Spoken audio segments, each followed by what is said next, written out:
अगर आप शुद्ध ब्रह्मचर्य रहना चाहते, स्वप्न दोष से निपटना चाहते, तत्काल व्यायाम कीजिए 30 मिनट कम से कम। दंड है, बैठक है, और भी आसन है योगियों ने बताए हैं। और फिर 20 मिनट कम से कम प्राणायाम कीजिए, कपालभाति, अनुलोम विलोम आदि जो भी आप सीख पाए। और इसके बाद 30 मिनट तक कोई खान पान न कीजिए।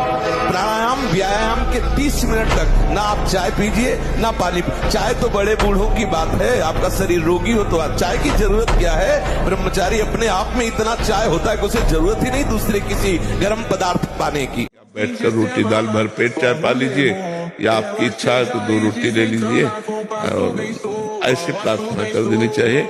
अन्न है, रुपया है, बहुत देख समझ के देना चाहिए। अगर बोले तुम्हें श्राप लगेगा, अगर इतनी सामर्थ्य होती तो घर घर भटकते काहे थे। यदि हमारा चिंतन विषय लोलुप बना रहा तो चाहे जितना सात्विक भोजन करो, चाहे जितना आप नहाओ धो पवित्र व्यायाम सब, लेकिन आप रोक नहीं सकते, क्योंकि चिंतन है। चिंतन बदलना को शरीर कितने दिनों का कोई भरोसा नहीं, और अभी ठसक कर ली तो श्री जी मिलेंगे। हमारी बात को पकड़ लो, पकड़ लो।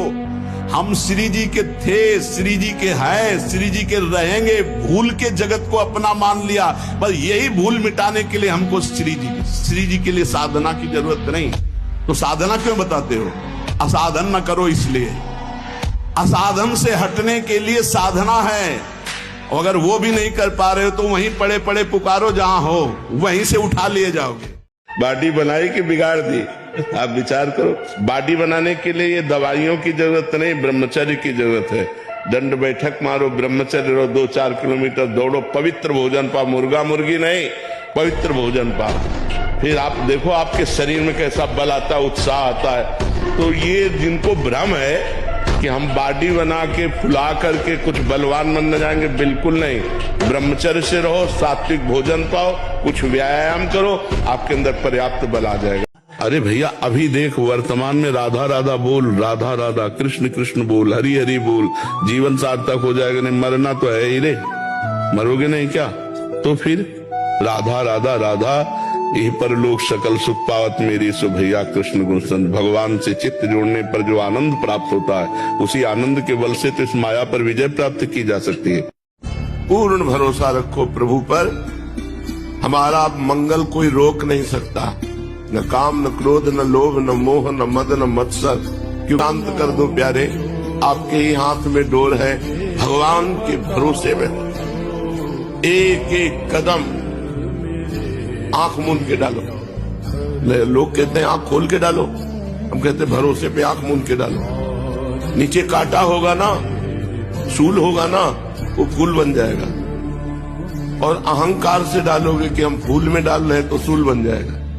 आंख मूंद के डालो। रात प्यार का मतलब शरीर पोषण समझते हैं, प्यार का मतलब मन की अनुकूलता समझते हैं, प्यार का मतलब मायाकृत चेष्टाएं समझते हैं। नहीं नहीं, ये छल है, प्यार नहीं है। आप छले जा रहे हो, आपका समय नष्ट किया जा रहा है। ये जो वृत्ति है पराई माताओं बहनों की तरफ, काम दृष्टि, भोग दृष्टि, ये साक्षात नरक है। नरक, ये त्रिविधम नरकस्येदम द्वारम काम।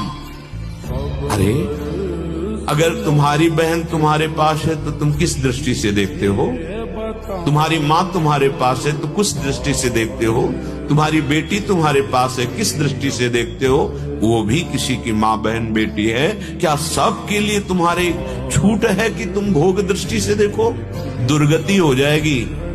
ये मनोरंजन का क्षेत्र नहीं है मानव देह। ये मन को शासन में लेकर भगवद आनंद की प्राप्ति के लिए। यदि ऐसी वृत्ति है तो सुधार कर लो। सुधारने का सहज उपाय है भगवत भाव। यहाँ कोई ऐसा नहीं कि हाथ मिलाकर, दिल से दिल मिलाकर हमारे साथ चल सके। जो विद्वान उपासक वाणी का वेग, मन का वेग, क्रोध का वेग, हिंसा का वेग, भूख का वेग और जनेन्द्रिय जनित मैथुन का वेग जो सह जाता है, वही महात्मा निरंतर भजन कर सकता है, वही उपासक निरंतर भजन कर सकता है। नहीं, यही वेग आकर उसके भजन में अंतराय पैदा कर देते। मुख में नाम है, आचरण पवित्र है, किसी से आशीर्वाद मांगने की जरूरत नहीं। आचरण गंदे करो, दूसरों को दुख दो, तो चाहे जहां चले जाओ तो भी तुम्हारा मंगल होने वाला नहीं। बात समझ लो, मंगल होने वाला नहीं। मंगल होगा भाव कुभाव अनखाल सहु, नाम जपत मंगल दिश दसहु। भगवान मंगल भवन, मंगलम भगवान विष्णु, मंगलम गरुड़ ध्वजा, उनका स्मरण ही आपका मंगल करेगा। तपस्वी उपासक को चाहिए स्त्री के रूप की तरफ, उसके हास्य की तरफ, उसके मधुवचन की तरफ, उनके संकेत की तरफ, उनके हाव भाव की तरफ, या स्त्री उपासक को चाहिए पुरुष के ऐसे परस्पर चितवन को ना देखे, ना चिंतन करे, ना देखे ना चिंतन करे। परस्पर विरोधी शरीर को राग पूर्वक देखना, उनके अंग प्रत्यंगों का चिंतन करना, उनकी बातें करना, ये ब्रह्मचर्य कदापि नहीं रह सकते। जो ऐसे आचरण वाले लोग, ब्रह्मचर्य व्रत में रत रहने वालों को अत्यंत सावधानी पूर्वक अपनी इंद्रियों को दर्शन, संभाषण, चिंतन से बचाना है। सबसे प्रार्थना है कि रात्रि के शयन के समय विश्व ब्रह्मांड के संतों से क्षमा मांगनी चाहिए। व्यक्त अव्यक्त महापुरुषों, जो शारीरिक मानसिक वाचिक अपराध मुझ अधम से बन गया हो, क्षमा करो और हमें सद्बुद्धि प्रदान करो, जिससे हम प्रभु की आराधना में आगे बढ़े। रोज मैं तुम्हें, आप गंदी बात देख रहे हैं, सुन रहे हैं, आप कोई चेष्टा नहीं कर रहे, तो भी आप ब्रह्मचारी नहीं रह पाओगे। वर्णन हुआ है शास्त्रों में, एक मनोवाह नाम की नाड़ी है पूरे शरीर में, ऐसा कहीं जैसे पित्त की थैली होती है, ऐसी कोई ब्रह्मचर्य वाली थैली नहीं है। ये यहां में हर नस नाड़ी में वो व्याप्त है सप्तम धातु। मनोवाह नाड़ी, जो ही आपका चिंतन विकारात्मक हुआ, वो नाड़ी घसीटती पूरे शरीर से उस सप्तम धातु को, और वो घसीट लिया। आपने क्रिया की या नहीं की, आपका चिंतन बिगड़ा हो गया, वो किसी न किसी बहाने से लघु शंका में, स्वप्न में, कैसे भी बाहर हो जाएगा, वो नहीं रुकेगा। संकल्प रहित, भोग संकल्प रहित हृदय कब होगा? जब आपका देखना, सुनना और बोलना पवित्र होगा। जहां कोई हारता है, तहां वो निराशा अपने ऊपर ले आता है।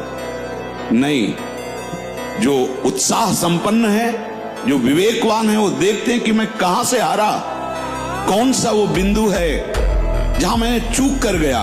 विवेकवान तुरंत उसे संभालते, आगे चलते। फिर हार होती तो फिर हमें आगे बढ़ना है, ना कि हमें शरीर नष्ट कर देना है, ना कि हमें इतना चिंतन बिगाड़ लेना कि डिप्रेशन में पहुंच जाए। जब मन हमारा किसी भी विषय के लिए लालायित हो, उस समय आप अलग होकर अपने मन को देखिए। वास्तविक आप देख ही रहे हैं, आप मन नहीं है, पर मन इतनी चतुराई से आपको तन्मय कर लेता है कि मन की मांगी हुई विषय सामग्री ऐसा लगता है मुझे चाहिए, मैं भोगूंगा। बस यही हमारे बंधन का मूल है, इसीलिए हम मन के वेग को सह नहीं पाते। यदि आप उस व्यथा को सह गए तो मन के वेग को सहने वाला महात्मा कहा जाता है। ब्रह्मचारी मतलब आग, ब्रह्मचर्य मतलब आग। आप सच्ची समझो, आग। पैर ऐसे पड़े जैसे आग में पैर पड़ते। आग में पैर कैसे पड़ते? ऐसे ब्रह्मचारी चलता है। ये क्या है? जैसे गिलहरी नहीं, एकदम चिलचिलाती भागती, ऐसे ब्रह्मचर्य का जीवन होगा। पता नहीं तुम लोगों को बातें समझ में क्यों नहीं आ रही। और ब्रह्मचारी के नेत्र बोलते हैं, जैसे जंगली सिंह के नेत्र हैं, ऐसे ब्रह्मचारी के नेत्र होते। उसके नेत्र में एक पावर होता है, एक दबाव पक्ष होता है। वो जिस पर नेत्र डाले तो एक बार झुक जाए सामने वाले के लिए। ब्रह्मचर्य का ऐसा पावर। अभी आप 1 साल ब्रह्मचर्य रहे, आप फिर देखिए आपके विचार कैसे होते हैं, आपके शरीर में कैसी ऊर्जा होती है, आपका प्रतिज्ञा, आपके वचन, आपकी चेष्टा, आपकी क्रियाएं कितनी मतलब पवित्र और। आप ऐसा न समझे कि आपके द्वारा एक क्रिया हो रही तो केवल शरीर की ही हानि हो रही। आपका सर्वस्व नाश हो रहा है, अंतःकरण मलिन हो रहा है, गलत संस्कार पुष्ट हो रहे हैं और पाप का ढेर जमा हो रहा है। ऐसा मत समझना कि सब व्यर्थ की बातें हैं। आपका अंतःकरण ऐसा मलिन होता चला जाएगा कि एक दिन आपको अंतःकरण से उपदेश मिलने लगेगा कि ऐसे शरीर का त्याग कर दो किस काम का। ये हम उपासकों के मुख से सुनी हुई बात कहते हैं कि अब तो बस ऐसा लगता है कि आत्महत्या कर ले। पहुंचा दिया। भगवान क्या करें? वैरिणम, देखो दुश्मन ने कैसा जाल रचा कि आप अपने आप सोचने लगे कि मैं अपने शरीर का नाश कर दूं और दुर्गति आत्मनन गति जाए। सावधान। संतों के हृदय में जो अनुभव होता है, वो जो बोलते हैं उसको पकड़ लो, बस परम पद की प्राप्ति हो गई। जो पकड़ ले वही शिष्य। जो गुरु की बात न माने वो शिष्य नहीं है। चाहे डबल कंठी पहन लो, चाहे और 10-20 कंठी और लाके छुआ के पहन लो, मंत्र पढ़वा के पहन लो, कुछ नहीं होना। करते रहो मन माने। अनुभव नाम की चीज नहीं होगी, क्रियाएं होंगी, अनुभव नहीं होगा। त्यागात् शांतिरनंतरम, भगवान ने कहा, भोग के बाद शांति नहीं, तृष्णा पैदा होती है। भोग के बाद शांति नहीं मिलती है। कुछ क्षण के लिए वो कामना का भोग किया इसलिए शांत लगता है, फिर उसके बाद जो उसकी तृष्णा पैदा होगी, वो तांडव देख रहे उस तृष्णा का पशुवताचरण। हम बातें बड़ी ऊंची ऊंची धर्म की करते हैं, लेकिन नींव नहीं है धर्म की। ये ब्रह्मचर्य पूर्ण जीवन के लिए अमृत पद है। चाहे गृहस्थी में हो, चाहे व्यापारी हो, चाहे किसान हो, चाहे और विरक्त मार्ग का तो यही मुख्य ऐसा आधार है जिसके ऊपर वो विविध प्रकार की दैवी संपदा का अनुभव करता है। पहला है, जो आप देख रहे हैं, सुन रहे हैं, बोल रहे हैं, वो कामोत्तेजना वाला नहीं होना चाहिए, क्योंकि उससे आपके मन में संकल्प बनेगा। संकल्प भोग का बन गया तो क्रिया हो या न हो, आप ब्रह्मचर्य नहीं रह पाएंगे। साधक जब आराध्य देव में मन लगाने का अभ्यास करता है तो उसे सांसारिक बातें याद आती हैं। इससे साधक घबराता है। जब मैं संसार का काम कर रहा था, व्यवहार का काम कर रहा था, तब तो इतनी गंदी बातें नहीं आती थी, इतना गंदा मन नहीं था। पर जब से हमने भगवान का भजन करना शुरू किया, प्रियालाल का चिंतन करना शुरू किया, इतना गंदा, इतनी गंदी बातें, इतनी गंदी प्रेरणाएं, इतनी गंदी मन की स्थिति, वो घबरा देता है। मन तरह तरह की गंदगी सामने फेंकने लगता है। पर साधक को समझदार बनना है, मूर्ख नहीं, बिल्कुल नहीं घबराना। ये तो आनंद का विषय हो गया। क्या छुपी हुई गंदगी मन की बाहर निकल गई। कितना कीमती समय मिला है, आप समझ नहीं पा रहे हैं, आप समझ नहीं पा रहे, पछताना पड़ेगा बाद में। रगड़ो, इस शरीर को रगड़ो। हाथ में माला है या काउंटर, टहल रहे हैं, जब नींद आ रही टहल रहे हैं, सिर्फ 4-5 घंटे शयन के लिए दीजिए। क्या कर पाओगे आगे? यही अवस्थाएं हैं, नवयुवक अवस्था। इसी पर विजय प्राप्त करो। नींद आदि पर जिद्दी स्वभाव, परमार्थ के पथिक का जिद्दी स्वभाव, आराम त्यागी स्वभाव। और शरीर को जैसा बना लो, प्रभु वैसे ही है, इसमें जड़ है, कोई अंतर नहीं पड़ता। आप कहीं ऐसी जगह फंस रहे हैं, फोन कर दिए, सहयोग मिल गया। आप पुलिस को फोन कर सकते हैं, घर को फोन कर सकते हैं। जहां चिट्ठी जाती थी महीनों में, वहां मिनट में बात कर लो, बड़ी सुविधा है। लेकिन कुमार्गामी प्रवृत्ति की सुविधा उसमें मत लीजिए। अगर आप वो बातें देखेंगे, आपके पास मोबाइल है, एकांत हुए और आप 4 साधक बैठकर या 4 नौजवान बैठकर आप अपने को संभाल नहीं सकते। एक दृश्य देखा आज मिलने की, एक वैश्या किसी के साथ जंगल में से, उस दृश्य ने नीच आचरणों में फंसा दिया। एक दृश्य देखा, सौभरी ऋषि ने मछली की 50 राजकुमारियों से ब्याह किया जाके मानधाता की। दृश्य ही देखने मात्र से भ्रष्ट हो जाना होता है। फिर आप उसको तो सर्च करके, इच्छा करके देख रहे हैं। हाथ जोड़कर प्रार्थना है, इस आग से बचो, ये आग तुम्हारे सुकृतों का नाश करके, तुम्हारी जीवनी शक्ति का नाश करके तुम्हें ऐसे चिंता, शोक, ऐसे दुख में फंसा देगी, फिर नहीं निकल पाओगे। देखो, जहां हमें जाना है ना, वहां का परिचय नहीं है बोला परिचय, आपको अपना परिचय नहीं। जहां जाना है उस देश में यहाँ की कोई भी सामग्री साथ नहीं जाती, सब यहीं छीन ली जाती। कितने धोखे में पाला जा रहा है, आपको नहीं समझ आ रहा है, कितने धोखे में रखा जा रहा है। जब आप यहां से जाएंगे तो इस देश का मतलब मृत्यु लोक का आप एक सुई की नोक भी नहीं ले जाएंगे, साफ शरीर से छुड़ा लिया जाएगा। यार बड़ा है तो धोखे का काम है। नहीं, एक चीज जाएगा, भगवान का भजन, वो कर नहीं रहे, इसीलिए सब घाटा घाटा। भजन करते हुए सब करो। कहते हैं भगवान का भजन अंक है 1, और जितने सब साधन है ना शून्य है। तो 1 लिखो, फिर शून्य तो 10, फिर 1 शून्य तो 100, फिर 1 शून्य तो 1000, 1 हटा लो, शून्य शून्य शून्य। ऐसे जीवन को सार्थक बनाना है। भाव बने न बने, हमारी बात पे श्रद्धा हो ना हो, जैसे डॉक्टर दवा देता है मान लेते हैं, ऐसे मान लो राधा राधा राधा राधा। श्री कृष्ण हमारे अनुकूल कितनी पवित्रता हो गई कि आज सावधान होना तो बहुत ही कठिन है, क्योंकि मोबाइल है। जो बातें बहुत गुप्त रखी जाती थी कि नई पीढ़ी, नई समाज हमारी समय आने पर जाने। बड़े बुजुर्ग घर की माताएं बहनें जब बेटी का ब्याह होता था तब एकांत में शिक्षा देती थी, तुम्हारा पति ऐसे व्यवहार करना, ऐसे चलना, अब तुम गृहस्थ में जा रहे हो तो ऐसा ऐसा। अब छोटे छोटे बच्चे बूढ़ों को समझा सकते हैं, इतना ज्ञान है उनको, क्योंकि हाथ में मोबाइल है।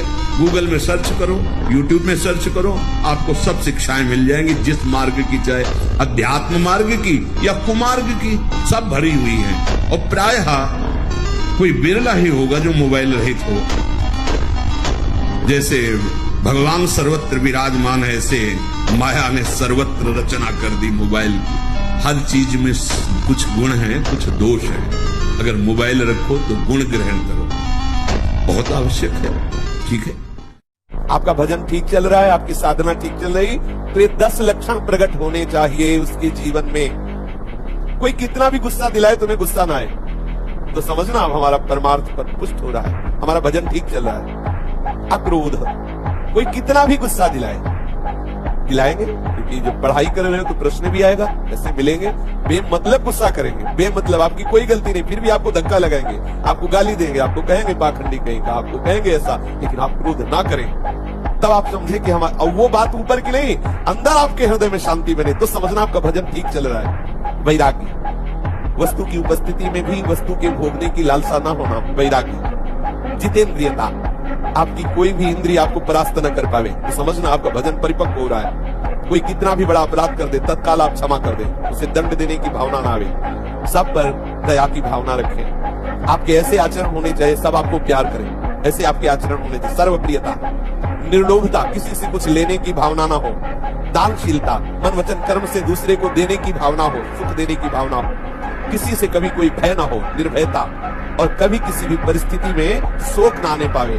अगर ये 10 लक्षण जागृत हो रहे हैं तो आपका मार्ग बिल्कुल ठीक है, पुष्ट है, शास्त्र ऐसा वर्णन कर रहा है। अक्रोध, वैराग्य, जितेंद्रियत्वम, क्षमा, दया, सर्वजन प्रियत्वम, निर्लोभ, दानम, भय, शोकहानम, ज्ञानस्य चिन्हम, 10 लक्षण। अब क्षमा हो गया और वो भगवान के मार्ग में आगे बढ़ जाएगा। पूज्य भाई जी ने तो विस्तृत में लिखा है कि इन मांस खानों वालों के परिवारों का बहुत बुरी तरह नाश होगा, और जब ये मरेंगे तब नरक जाएंगे, और फिर जब जन्मेंगे तब ये फिर वही बकरा बकरी बनेंगे, काटे जाएंगे। होश में रहो, समय आने दो, कर्म अवश्य में भोक्तव्यम, तुम्हें भुगाएगा। बहुत ही मतलब सेवापरायण और प्रभु की तनिक भी इतनी हेयता की बात नहीं सुन सकते। सभा में, स्वयंवर में अत्यंत धीर गंभीर भगवान श्री राम विराजमान है, और भगवान शिव का धनुष विराजमान है अजगो, और उसका भंजन जो करेगा वैसी प्रारंभ करते हैं तो नए उपासक को घबराहट पैदा होती है। बड़े विकार जागृत होते हैं, बड़ी जलन, ऐसा लगता है हम समस्या में फंस गए, ऐसा लगने लगता है, कहीं ठौर नहीं। जहां मन भागे उधर वो दृष्टि देता है तो उसे सुख नहीं लगता। एक विचित्र गति, विषय की मांग है लेकिन विषय में सुख नहीं लग रहा। वो जाता है वहां भी निराश होता है, हताश होता है, उदास होता है। एक ऐसी स्थिति जो वर्णन नहीं की जा सकती। बस इसी में विशेष धैर्य की आवश्यकता है। ये थोड़ा सा मार्ग है जो विशेष धैर्य के लिए, यदि आप इसे लंबा करेंगे अर्थात थोड़ा थोड़ा नाम जप करेंगे तो बहुत काल तक आपको इस स्थिति में रहना पड़ेगा। यदि आप निरंतर नाम जप करेंगे, जैसे कोई बहुत ही कठिन मार्ग हो तो आप दौड़कर संभल करके निकल जाओ शीघ्रता से। अगर आप आराम करते हुए थोड़ा थोड़ा तो बहुत समय लगेगा। ये थोड़े समय की स्थिति है जिस समय आपके हृदय की दुर्गति का जलन पूर्वक नाश हुआ, फिर आप देखिएगा कैसा आनंद स्फुरण होता है नाम की प्रताप से।